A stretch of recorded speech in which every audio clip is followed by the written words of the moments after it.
कृषि कानूनों के खिलाफ चल रहे किसान आंदोलन में किसानों ने सरकार की तरफ से भेजे गए कृषि कानूनों के नए मसौदे को खारिज कर दिया है। किसानों का कहना है कि सरकार ने कृषि कानूनों में संशोधन का मसौदा भेजा है, लेकिन हम कानूनों में संशोधन नहीं बल्कि कानूनों को वापस लेने की मांग कर रहे हैं। दिल्ली की सीमाओं पर आंदोलन कर रहे किसानों ने अब आंदोलन को और तेज करने का ऐलान किया है। सरकार ने आज प्रस्ताव भेजा था, जो कल अमित शाह जी से मीटिंग हुई थी और उसके बाद उन्होंने आज प्रस्ताव भेजना था। जो उन्होंने आज प्रस्ताव भेजा, उस प्रस्ताव को पूरी तरह से ठुकरा दिया गया। उस प्रस्ताव में कुछ नहीं था और उस प्रस्ताव से ये नज़र आया कि सरकार जो है कुछ देना नहीं चाहती, हठधर्मी पे भी अड़ी हुई है। अभी तक जो है वो बातचीत बंद हो चुकी है। इसके आगे अगर कोई नया प्रस्ताव आएगा तो बातचीत शुरू होगी।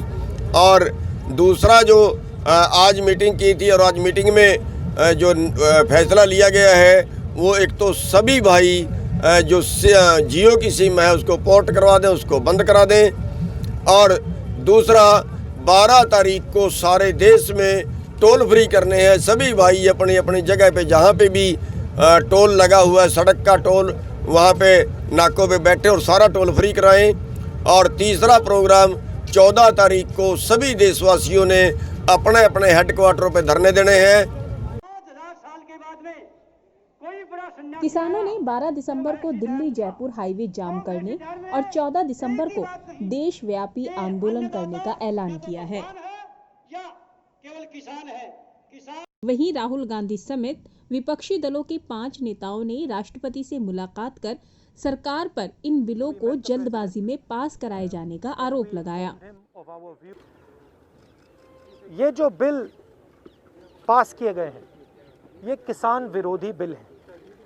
प्रधानमंत्री जी ने कहा था कि ये बिल किसानों के हित के लिए है। सवाल उठता है कि अगर ये बिल किसानों के हित में है तो किसान सड़कों पे क्यों खड़ा है?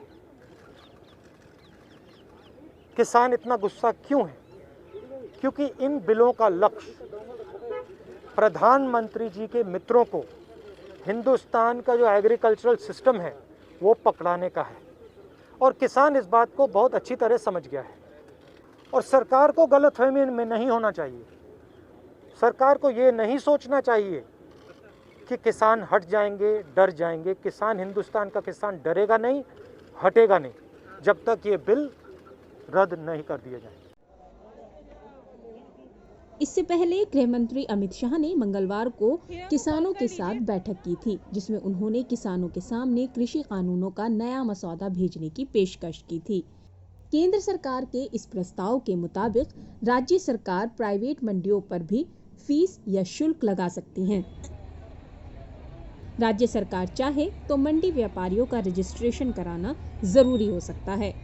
किसानों को कोर्ट कचहरी जाने का विकल्प भी दिया जाएगा।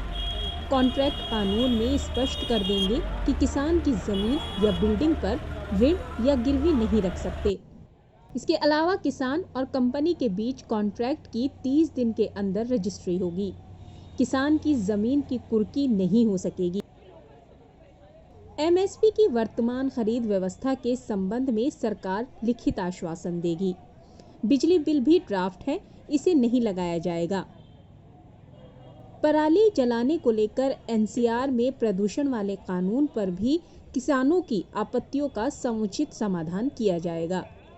सरकार के इन तमाम प्रस्तावों को किसानों ने खारिज कर दिया है। 26 नवंबर से दिल्ली की सीमाओं पर डटे किसान और सरकार के बीच यूं तो कई बार बैठकें हो चुकी हैं, लेकिन ना तो सरकार कृषि कानूनों को वापस लेने के लिए तैयार है और ना ही किसान इससे कम में मानने को तैयार हैं। Team unreported India.